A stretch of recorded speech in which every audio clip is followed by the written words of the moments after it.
Back to Parliament now, and after that State of the Nation address by President Uhuru Kenyatta, members of the National Assembly head for a 2-week recess as per their calendar. However, the House leadership of both the National Assembly and the Senate will have to remain behind and resolve legislative differences between the two houses that have threatened the future of 7 crucial bills.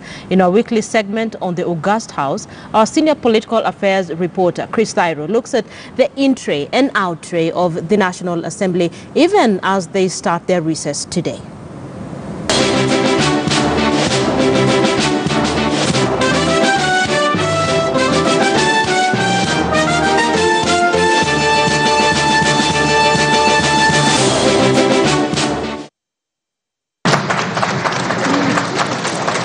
And as the president left the precincts of Parliament, focus shifted to the two houses mandated to come up with the legislation that will see the easy implementation of the government's policy. But differences between members of both houses have now put at least 7 crucial bills at the risk of being defeated. Some of these bills are in regards to the Big Four agenda that the Jubilee regime is pushing to have the proposed policies implemented. A number of bills today that are undergoing mediation.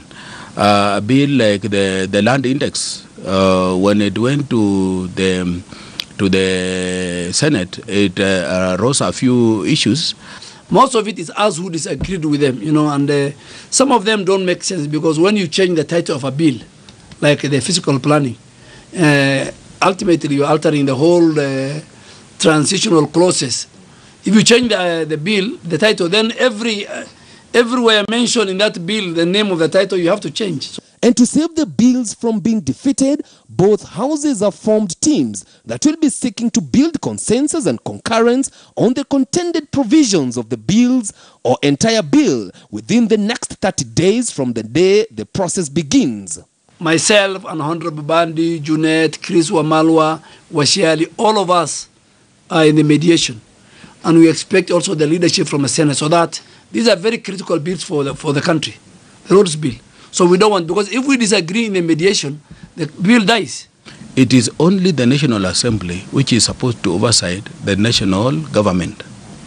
And the Senate, one of the major roles of the Senate is to oversee the implementation, county government, and the implementation of the devolution. I think the toil of the parliament has been blurred by so much politics until we've forgotten that Kenyans, apart from politics, apart from lobbying, apart from who becomes what in 2022, there are things that Kenyans expect from us.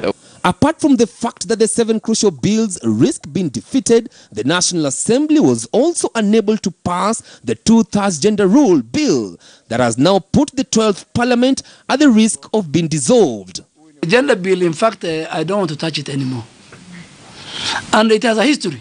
I was in the 10th Parliament. The gender bill was started by Mother Karua. It couldn't go anywhere. Honorable the late Mutula Kilondo took it over. So if you read the history, it is about the male chauvinism in the Kenyan Parliament.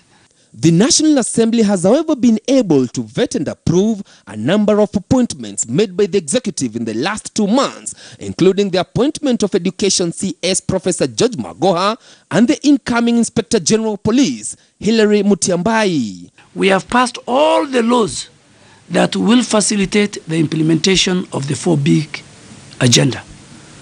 We have passed the National Housing Fund.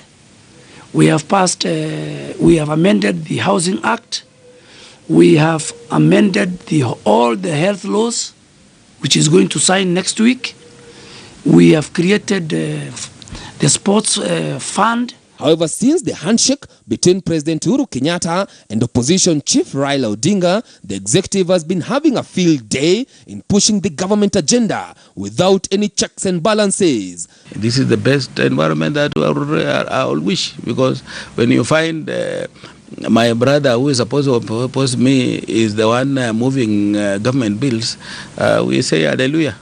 But if there is somebody who has benefited from the handshake, individual beneficiary of the handshake, these days I go home at 6:37, I'm with my kids. The MPs will be expected back in Parliament on the 23rd of this month. Now, as members head for a 2-week recess from today, the first business that they will be expected to handle when they resume after the Easter holidays will be to debate the president's speech, which he has already delivered. Chris Ruketi, N News in Nairobi.